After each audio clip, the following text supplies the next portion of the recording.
Is there a possibility that there is life on Mars?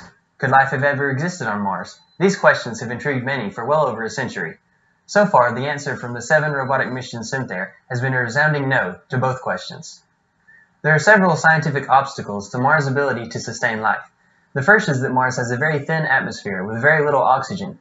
This thin atmosphere allows a great deal of heat exchange between the surface and space, which causes the temperature to fluctuate drastically. Think of it as an anti-greenhouse effect. So the temperature on the surface of Mars averages 67 degrees below zero. Also, Mars has no real magnetosphere to protect it from the powerful rays of the sun, and even after traveling 142 million miles, the sun's rays would still be detrimental to life on the surface. Another obstacle to life is the presence in Martian soil of several chemical compounds, which includes hydrogen peroxide. Here on Earth, as the trillions of cells of people and animals metabolize, one of the byproducts is the toxic compound hydrogen peroxide. This would destroy the cell if it were to be released into the surrounding tissue, so God has designed the cell with the ability to immediately neutralize hydrogen peroxide before it can do any damage. The only exception to this is in white blood cells, which use hydrogen peroxide to destroy organisms that invade our body. Otherwise, God has designed enzymes to rapidly break down hydrogen peroxide into harmless compounds.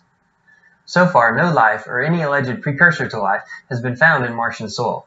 However, what would the ramifications be if there were to be a discovery in the future of bacteria or some other fossilized remains in Martian soil? Would this disprove the Bible? Furthermore, would it prove evolution?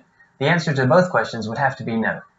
Concerning proving evolution, here on Earth, where life is teeming under every leaf and in nearly every drop of water, there's been no evidence to prove that evolution occurs.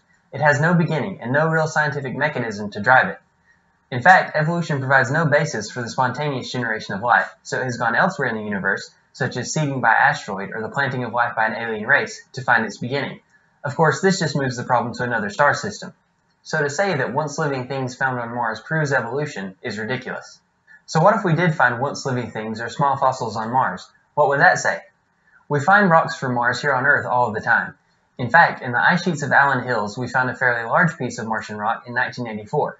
Also, it is estimated that about 7 million tons of Earth's soil are sitting on Mars. So if fossilized remains were found on Mars, it most definitely came from Earth. Would it disprove the Bible?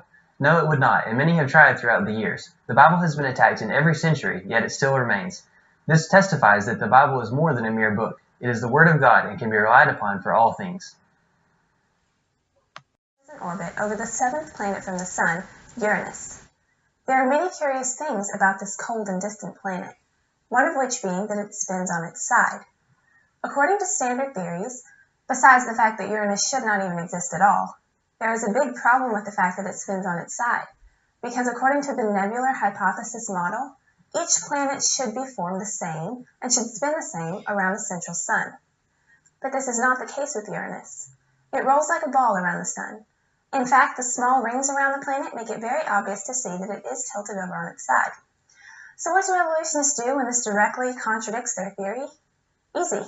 They make up a story about how some comet or other large object crashed into it and knocked it over on its side. They don't see any need for evidence that this ever happened, because there is no evidence that this ever happened. It is simply a story to prop up a failing theory. Textbooks are filled with dramatic stories of celestial bodies crashing into one another. We see planets colliding, exploding, and reforming, and moons being pulled by the gravitation of larger bodies. But there is one huge problem with all of this. It simply cannot form the solar system that we see today. So we as Christians should look very closely at articles that tout this new hypothesis and that new model, all the while remembering that what God wrote in His Word is faithful and true. Some believe that there is life elsewhere in the universe. Movies are filled with images of aliens from other worlds. Exploration agencies spend billions of dollars on probes to other planets seeking for signs of life. There are large radio telescopes around the world sending out signals deep into space and listening for signals from other planets. Why is there so much time and effort put into this search? The answer is simple. It is a product of worldview. If I believe that life could arise spontaneously on Earth in the past, then surely it is logical to believe that life could have arisen spontaneously in some distant star system or even on a nearby planet or moon. Besides this, evolutionary biology has no real beginning, as many evolutionary biologists will admit. So they need life to form on some other distant planet and be accidentally deposited on Earth where it could continue to evolve. In either case, both worldviews ignore a special creation by God. In their view, science is all that there is. In fact, evolutionary biologist Richard Lewontin once said, Materialism is an absolute, for we cannot allow a divine foot in the door. So with that worldview, they must come up with a way for life to be here, and if it's here, then surely it is elsewhere. But here is one problem. There is no evidence that life ever evolved on Earth. In fact, quite the opposite is true when you consider the intricacies of design, order, and the codependency of all living things. Another problem is that no sign of life, or even the supposed precursors to life, has ever been found outside of Earth. No alien signal has ever been picked up by any radio telescope ever built. No planet even remotely similar to Earth has ever been found. Yes, we see some speculation when an extrasolar planet is discovered, but upon closer investigation, any comparisons to Earth are found to be only fanciful imaginations. Bait-and-switch articles are written almost daily, it seems, touting some new Earth-like planet orbiting some star. But don't believe it, because these planets have never actually been observed, and there is no way to know what they are really like.